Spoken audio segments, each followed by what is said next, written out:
Halo semua, orang-orang yang bukan muslim zaman sekarang tidak tahu tentang jizyah, karena hal itu tidak berlaku di negara kita.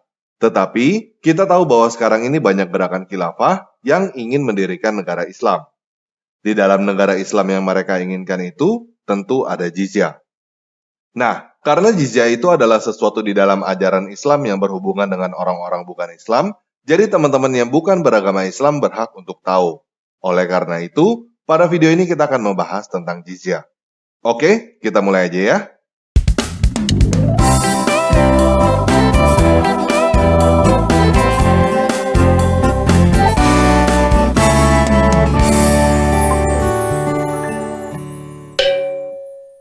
Nah, jizyah disebut di dalam Al-Quran yang menjadi dasar iman paling utama ajaran Islam, yaitu di dalam Al-Quran surah 9 ayat 29. Perangilah orang-orang yang tidak beriman kepada Allah dan hari kemudian, mereka yang tidak mengharamkan apa yang telah diharamkan Allah dan Rasul-Nya, dan mereka yang tidak beragama dengan agama yang benar, dalam kurung agama Allah, dalam kurung, yaitu orang-orang yang telah diberikan kitab, hingga mereka membayar jizyah, dalam kurung pajak, dengan patuh sedang mereka dalam keadaan tunduk. Jizyah sebenarnya bukan pajak. Jizyah adalah uang keamanan atau jatah preman. Dengan patuh maksudnya di dalam ayat itu artinya adalah rutin. Dalam keadaan tunduk maksudnya adalah dalam keadaan direndahkan atau dipermalukan sebagai orang taklukan atau orang jajahan. Orang-orang yang telah diberikan kitab maksudnya adalah orang-orang Yahudi dan Kristen. Nah, Muslim percaya bahwa Al-Quran adalah perkataan Allah yang langsung diturunkan kepada Muhammad, tetapi melalui malaikat Jibril. Jadi, di dalam Al-Quran surah 9 ayat 29, Allah menyuruh Muhammad dan gerombolannya untuk memerangi orang-orang Yahudi dan Kristen sampai mereka bayar uang keamanan sambil dipermalukan sebagai orang-orang jajahan secara rutin. Nah, ayat ini adalah salah satu yang ingin dijalankan oleh para pendukung khilafah yang ingin mendirikan negara Islam. Kita bisa lihat hasilnya pada zaman ini di Suriah dan Afghanistan. Isinya cuma kehancuran, kekacauan, dan ketakutan. Para pendukung khilafah itu ingin membuat Indonesia menjadi seperti Suriah dan Afghanistan. Apakah orang Islam bayar jizyah? Jawabannya adalah tidak. Tidak ada ayat di dalam Al-Quran yang menyatakan bahwa orang Islam harus bayar jizyah. Di dalam beberapa hadis, contohnya hadis Abu Daud nomor 2655, dikatakan dengan jelas bahwa kata Muhammad, orang Muslim tidak wajib membayar jizyah. Jadi, jika seseorang sudah masuk Islam, dia sudah tidak wajib bayar uang keamanan.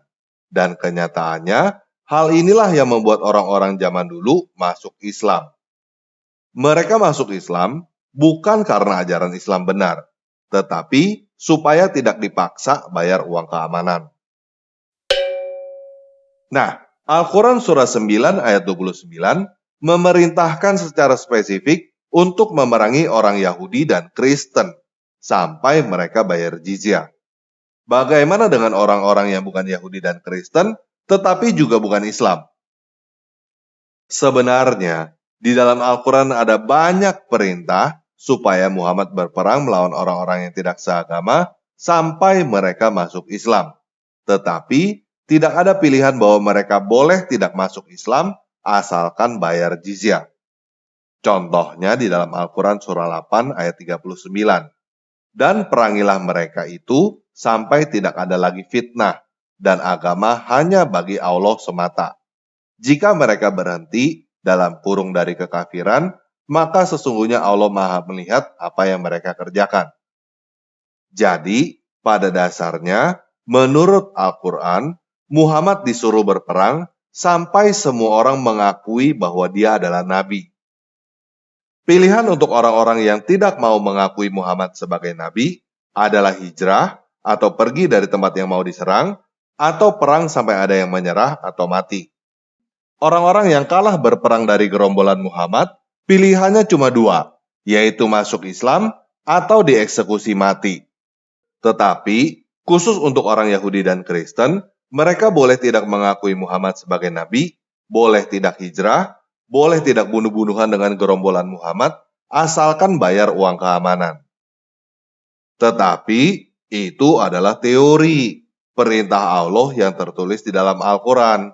Kenyataannya, Muhammad dan gerombolannya melanggar perintah Allah. Kenyataannya, orang-orang yang bukan Yahudi dan Kristen juga boleh tidak mengakui Muhammad sebagai nabi, tidak hijrah, tidak bunuh-bunuhan dengan gerombolan Muhammad, asalkan bayar uang keamanan. Kita bisa mendapatkan buktinya di dalam banyak hadis, tetapi saya tidak akan menyebutkan semuanya karena terlalu banyak. Saya hanya akan memberikan contohnya di dalam hadis Tirmizi nomor 1513. Dikatakan di situ bahwa Umar tidak pernah mengambil jizyah dari orang-orang Majusi hingga Abdurrahman bin Auf memberinya kabar bahwa Nabi, semoga Allah memberikan salawat dan salam kepadanya, pernah mengambil jizyah dari orang-orang Majusi penduduk Hajar. Orang Majusi adalah penganut agama Zoroaster. Jadi, setelah Muhammad meninggal, awalnya Khalifah Umar berpikir bahwa jizyah itu cuma untuk orang Yahudi dan Kristen, sesuai dengan Al-Quran surah 9 ayat 29. Umar tidak tahu bahwa Muhammad sendiri diam-diam melanggar Al-Quran surah 9 ayat 29. Oleh karena itu, Umar hanya memberikan pilihan masuk Islam atau mati kepada orang-orang yang bukan Islam, bukan Yahudi, dan bukan Kristen. Sampai diberitahu oleh Abdurrahman bin Auf bahwa Muhammad sendiri mengambil jizyah dari penganut agama Zoroaster. Setelah Umar tahu, dia memerintahkan gerombolannya untuk mengambil jizyah dari orang Majusi juga. Hal ini tercatat di dalam hadis Tirmizi nomor 1512. Setelah Umar, khalifah-khalifah yang lain juga ikutan melanggar Al-Quran surah 9 ayat 29. Hadis Tirmizi nomor 1514 mencatat bahwa Muhammad mengambil jizyah dari orang-orang Majusi penduduk Bahrain, Umar mengambil dari penduduk Persia, dan Utsman mengambil dari Furs. Sejarah mencatat bahwa para khalifah mempersilakan orang-orang Hindu, Buddha, dan agama-agama lain untuk tidak mengakui Muhammad sebagai nabi, tidak hijrah, dan tidak diperangin asalkan bayar uang keamanan. Nah, sebenarnya berapa besaran jizyah atau uang keamanan yang diwahyukan oleh Allah itu? Jadi begini, walaupun Muslim percaya bahwa Al-Quran itu lengkap dan sempurna, kenyataannya Allah tidak melengkapi Al-Quran dengan keterangan tentang jizyah. Untuk mengetahui tentang jizyah dengan sempurna, Al-Quran tidak cukup. Al-Quran perlu ditolong oleh hadis. Di dalam hadis Abu Daud nomor 2675, diceritakan bahwa Muhammad mengambil jizyah dari seorang wanita di Bukit Al-Quro sebanyak 10 wasak dan meninggalkan sisanya 10 wasak. Jadi, jizyah yang diambil Muhammad adalah separuh dari penghasilan kotor seorang wanita. Hadis Abu Daud nomor 2960 mencatat bahwa Muhammad menyerahkan pohon kurma dan tanah Khaybar kepada orang-orang Yahudi Khaybar agar mereka mengolah dengan modal mereka dan Muhammad mendapatkan setengah buahnya. Nah, apakah Muhammad adalah pemilik tanah Khaybar? Sebenarnya bukan. Sebelum peristiwa itu, Muhammad menyerang para petani Yahudi di Khaybar pada pagi hari ketika mereka hendak pergi ke ladang mereka. Umat Muslim dengan bangga menyebut peristiwa ini sebagai peperangan. Tetapi menyerang petani yang bawa sekop dan keranjang menurut saya lebih cocok disebut perampokan. Nah, pada peristiwa itu, Muhammad dan gerombolannya membunuh sebagian penduduk sipil dan mengambil sebagian lagi untuk dijadikan budak. Setelah itu, Muhammad dan gerombolannya mengklaim bahwa tanah Khaybar adalah milik mereka. Di dalam peristiwa itu, juga ada seorang perempuan Yahudi yang bernama Syafiah. Syafiah baru saja menjadi pengantin, tetapi suaminya dibunuh oleh gerombolan Muhammad dan dia diculik oleh Muhammad sendiri untuk dikawinin. Jadi, Muhammad menyerang penduduk sipil Yahudi di Khaybar, merampas tanah dan harta mereka, membunuh dan menjadikan mereka budak. Setelah itu Muhammad menyuruh para petani yang masih tersisa untuk menggarap tanah itu dengan modal para petani itu. Setelah itu, Muhammad akan selalu mengambil setengah dari setiap hasil panen. Itulah penerapan Al-Quran Surah 9 ayat 29. Perangilah orang-orang yang tidak beriman kepada Allah dan hari kemudian, mereka yang tidak mengharamkan apa yang telah diharamkan Allah dan Rasul-Nya, dan mereka yang tidak beragama dengan agama yang benar, dalam kurung agama Allah, dalam kurung yaitu orang-orang yang telah diberikan kitab, hingga mereka membayar jizyah, dalam kurung pajak, dengan patuh, sedang mereka dalam keadaan tunduk. Nggak heran kan, akhirnya Muhammad mati diracun oleh perempuan Yahudi dari Khaybar. Jahat sih, makanya kualat. Nah, orang-orang yang bayar jizyah ini disebut dhimmi oleh orang-orang Islam. Selain bayar jizyah, mereka juga diperlakukan sebagai orang rendahan. Hadis Abu Daud nomor 2648 mencatat bahwa ada muslim yang mengambil jizyah dari penduduk Mesir dengan cara sambil dijemur di bawah terik matahari. Itulah sebabnya, pada waktu itu banyak orang yang masuk Islam. Daripada jadi orang yang dipalak, mending ikutan jadi orang yang memalak.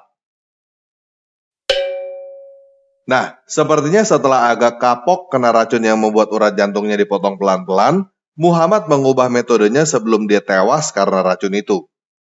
Jika pada peristiwa di Khaybar, Muhammad membunuh dan merampok dulu baru minta jizyah, di dalam hadis Abu Daud 2245, Muhammad mengajarkan gerombolannya untuk minta calon korban masuk Islam dulu. Jika mereka tidak mau masuk Islam minta jizyah, jika mereka tidak mau bayar jizyah baru diperangin. Nah, apakah jizyah selalu 50% dari omset? Kenyataannya tidak. Uang keamanan sebesar 50% dari penghasilan kotor sepertinya hanya diberlakukan pada zaman Muhammad kepada petani. Untuk yang bukan petani, ditarik 1 dinar per tahun. Dinar pada zaman Muhammad adalah koin emas dengan berat kira-kira 4 gram. Jika harga 1 gram emas sekarang adalah Rp800.000, maka harga 4 gram emas adalah 3,2 juta rupiah. Jadi, orang-orang yang bukan beragama Islam dan dijajah di bawah kekuasaan Muhammad harus membayar uang keamanan yang tidak diberlakukan kepada orang Islam kira-kira sebesar 3,2 juta setiap tahunnya. Tetapi, besaran ini berubah pada tiap generasi khalifah setelah Muhammad. Nah, kapan terakhir jizyah diberlakukan di dalam sejarah dunia? Sejarah mencatat bahwa yang terakhir menerapkan jizyah adalah dinasti Ottoman. Ottoman adalah kekhalifahan terakhir bagi umat muslim. Setelah Ottoman jatuh pada tahun 1922, tidak ada lagi khalifah dan tidak ada lagi jizyah sampai sekarang. Saat ini, negara-negara Islam sudah tidak menerapkan jizyah. Jadi, saat ini, negara-negara Islam sudah tidak menjalankan apa yang diperintahkan Allah di dalam Al-Quran Surah 9 ayat 29. Itulah sebabnya, setelah kejatuhan Ottoman, banyak umat Islam yang merasa menjadi pecundang, karena Islam sudah tidak punya pemimpin yang bisa dijadikan kebanggaan. Dan itu juga sebabnya ada banyak gerakan khilafah. Mereka ingin kembali merasa jagoan dan mengambil jizyah dari orang-orang yang tidak beragama Islam. ISIS dan Taliban sebenarnya sudah mulai menerapkan jizyah, tetapi mereka punya masalah. Masalahnya adalah tidak ada orang yang bukan Muslim tinggal di daerah mereka. Semua orang yang bukan Islam sudah memilih untuk hijrah pergi meninggalkan mereka. Bahkan yang Muslim pun juga banyak yang memilih untuk menjadi pengungsi di negara kafir daripada hidup di Suriah dan Afghanistan.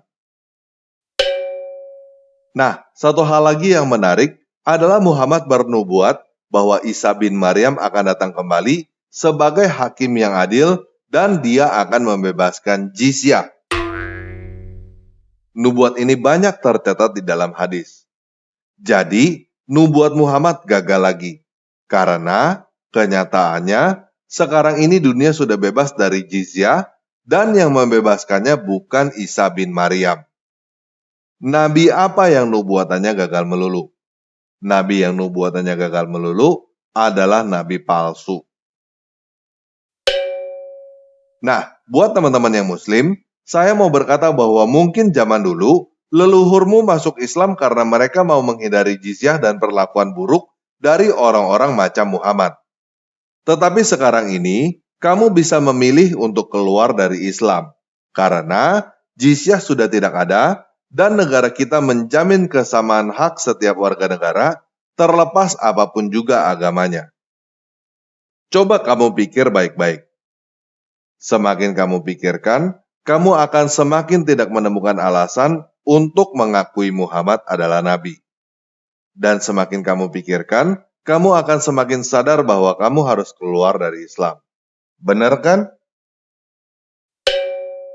Nah, buat teman-teman yang bukan Muslim, kalau kamu tidak mau suatu saat nanti kamu menjadi dhimmi yang membayar jizyah, mulailah peduli sekarang. Dan bantu agar tetangga kita yang di seberang sono paham bahwa ajaran mereka salah dan jahat. Salah satu hal yang pasti kamu bisa lakukan sekarang untuk mencegah Indonesia dijadikan seperti Suriah dan Afghanistan adalah membagikan video ini. Oke, sekian video kali ini. Yesus Kristus penguasa saya mengasihi kamu.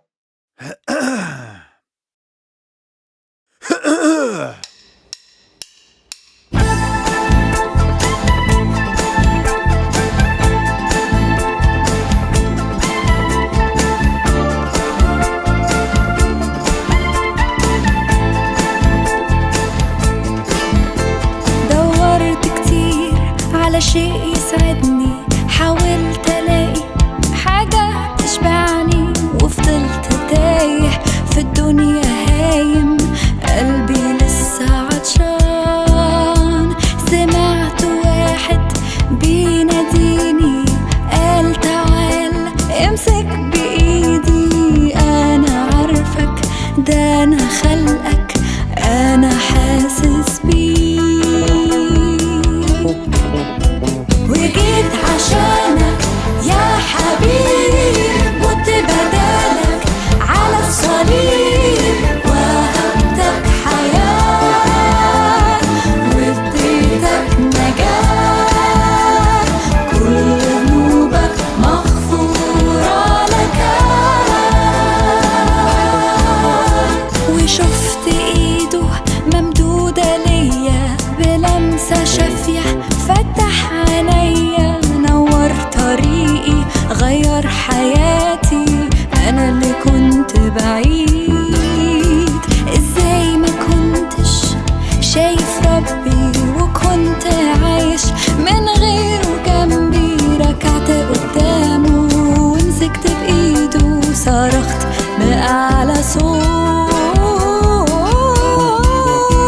حياتي تبقى ليك اليوم، تشهد عن يسوع وتقول هو ده الطريق، وهو المليك، هو ده إلهي الأبدي. تعالى وسلم حياتك قدامه، ده هو إلهك وحاسس بحالك، هيديلك قوة ويضمن لك نصرة على كل خطية، هترنم معايا، حياتي تبقى ليك اليوم، تشهد عن